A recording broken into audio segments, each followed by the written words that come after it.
Xəyallarını kağıza yazırsan və heç nə də alınmır. Niyə? Çünki bizdə strategiya yoxdur. Bugün sizə strategiya qurmağın 5 asan addımını izah edəcəyim. Bunu yoxlasaz, həyatınızda, işinizdə və ideyalarınızda tez nəticə görəcəksiniz. İlk sualım budur. Nə istəyirsən? Bilirəm, adi sual kimi görünür. Amma əgər cavab qeyri-müəyyəndirsə, strategiyan da qeyri-müəyyən olacaq. Misal üçün, deyirsən ki, restoran açmaq istəyirəm. Okey. Amma dəqiqlik yoxdur.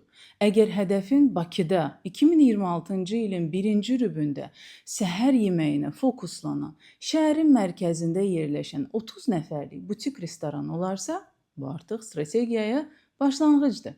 İkinci addım. İmkanlarım nədir? Özünlə dürüst ol. Səndə nə var, nə çatışmır? Bazarda kim var və rəqibin nə təklif edir? Üçüncüsü, unikal dəyərin nədir?